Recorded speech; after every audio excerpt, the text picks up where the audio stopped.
When we think of wildlife gardening, fish aren't even normally considered, but they can make a great addition for your pond. Apart from attracting things like herons and kingfishers, they're a spectacle to watch. So let's look at some of the species that you can stock into your pond.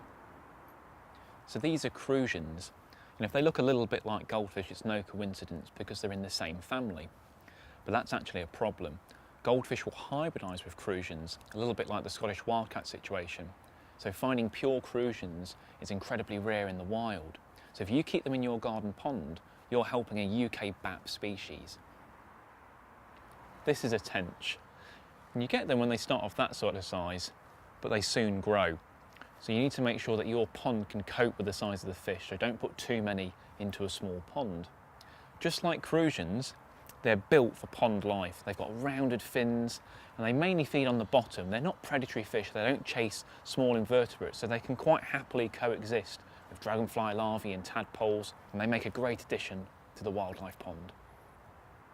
If tench and crucians are a little bit big for your pond, then you can always scale down, and you can't get much smaller than sticklebacks. We've got two species in the UK.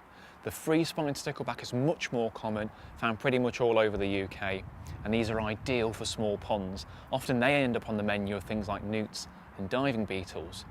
The rarer cousin are the 9-spined sticklebacks, and these are what I have in my pond. Now, they're the smallest freshwater fish that you can get, so they're ideal for small ponds.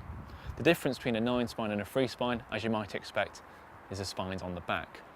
They're great to have in your pond, not only to encourage fish-eating birds, but to watch. The behaviours they have is a spectacle to behold. So I wouldn't advise getting fish from the wild.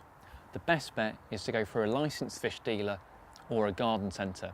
This means that the fish are disease-free and you're not going to be introducing any alien species. So to keep the fish and all the other pond life happy, there's a few things you want to do. Plenty of pond plants, whether they're lilies, oxygenators or marginals.